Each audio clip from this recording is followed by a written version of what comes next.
Assalamualaikum warahmatullahi wabarakatuh. Ustadz, apakah benar jika menuntut ilmu agama itu harus kepada keturunan Nabi karena nasabnya yang jelas, Ustadz? Mohon penjelasan dari Ustadz tentang hal ini. Jazakumullahu khairan.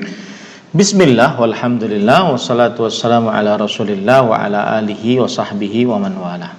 Yang ditunjukkan oleh dalil-dalil syar'i, baik dari Al-Quran ataupun hadis-hadis Rasul sallallahu alaihi wasallam, maka kita menuntut ilmu agama kepada orang yang berilmu agama. Seperti misalkan Allah berfirman 2 kali dalam Al-Quran, fas'alu ahlal dzikri in kuntum la ta'lamun, yang artinya bertanyalah kepada orang yang berilmu jika kalian tidak mengilmui. Kemudian Allah Subhanahu wa taala berfirman juga, qul hal yastawil ladzina ya'lamun walladzina la ya'lamun. Katakan wahai Muhammad, apakah sama orang yang berilmu, orang-orang yang berilmu dengan orang yang tidak berilmu? Di sini ada semacam isyarat bahwasanya semestinya seorang muslim bertanya kepada orang yang berilmu agama. Itu syarat mutlak untuk menjadikan seseorang sebagai guru, yaitu berilmu agama. Dan ilmu agama yang disampaikan adalah ilmu agama yang benar berdasarkan Al-Quran dan hadis Rasul sallallahu alaihi wa ala alihi wasallam. Kemudian kalau kita lihat hadis-hadis Rasul sallallahu alaihi wasallam, di antaranya di dalam hadis sahih Rasul sallallahu alaihi wasallam bersabda, innallaha la yaqbidul ilma intiza'an min suduril ulama walakin biqabdil ulama hatta idza lam yubqi 'aliman ittakhadha an-nasu ru'usan juhala fasu'ilu fa'aftau bighairi ilm fadhallu wa adhallu. Sesungguhnya Allah tidak mencabut ilmu dari hati para ulama, akan tetapi mencabutnya dengan diwafatkannya para ulama. Sampai jika tidak tersisa seorang alim pun, maka manusia akan menjadikan orang-orang yang bodoh sebagai pemuka-pemuka agama. Akhirnya mereka ditanya tentang ilmu agama, akhirnya mereka menjawab tanpa ilmu agama. Akhirnya mereka sesat dan menyesatkan. Jadi kita ambil juga yang makna yang tersirat dari hadis ini adalah bahwa seorang diwajibkan untuk menuntut ilmu agama kepada orang yang memang berilmu agama, bukan orang-orang yang bodoh. Jadi itu standar kita untuk menuntut ilmu agama. Dan ini yang dipraktekkan oleh Jibril alaihissalam kepada Nabi Muhammad SAW dalam hadis Jibril. Beliau bertanya kepada Nabi Muhammad SAW yang merupakan sumbernya ilmu agama.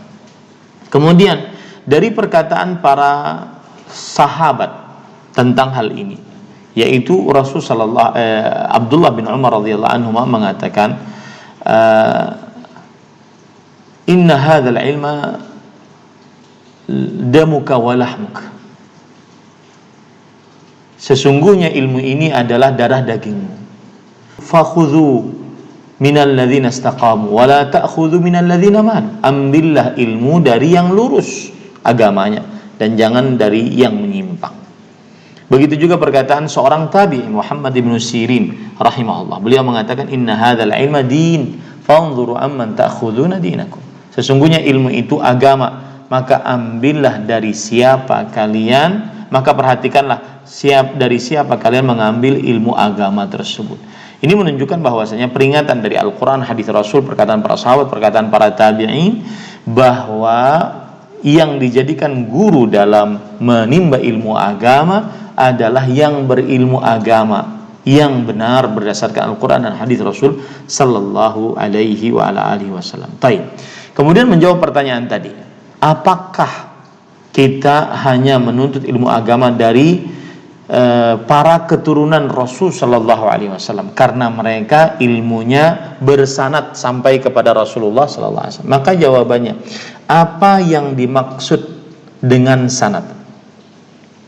Kalau seandainya yang dimaksud dengan sanad adalah bahwa mereka memiliki hadis yang mana hadis tersebut mereka miliki dan sampai kepada Rasulullah SAW dengan sanad yang sahih, maka itu tidak mengapa, asalkan hadis ini ada di dalam kitab-kitab hadis yang mu'tabar, Sahih Bukhari, Sahih Muslim, Sunan Abi Daud, Sunan Tirmidzi, Sunan Nasai, Sunan Ibnu Majah, Sunan Ad-Darimi, Muwatta Malik, Musnad Imam Ahmad, Mustadrak Hakim, dan juga Musnad Abdul Razzaq, Musannaf Abdul Razzaq, Musannaf Ibnu Abi Syaibah, ya, dan yang lain-lainnya dari kitab-kitab hadis yang mu'tabar.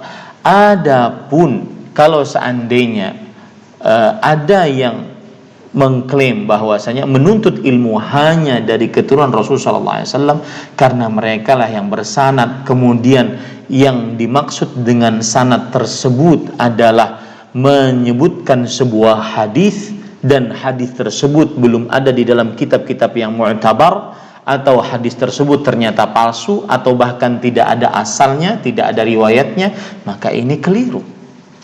Ya, ini keliru.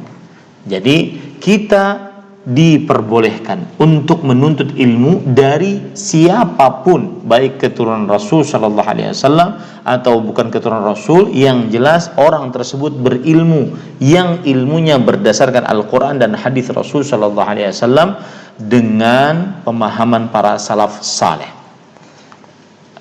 Kalau seandainya beliau-beliau tersebut adalah keturunan Rasul Shallallahu Alaihi Wasallam dan kita menuntut ilmunya karena sanatnya tersambung, apa yang dimaksud dulu dengan sanat tersambung?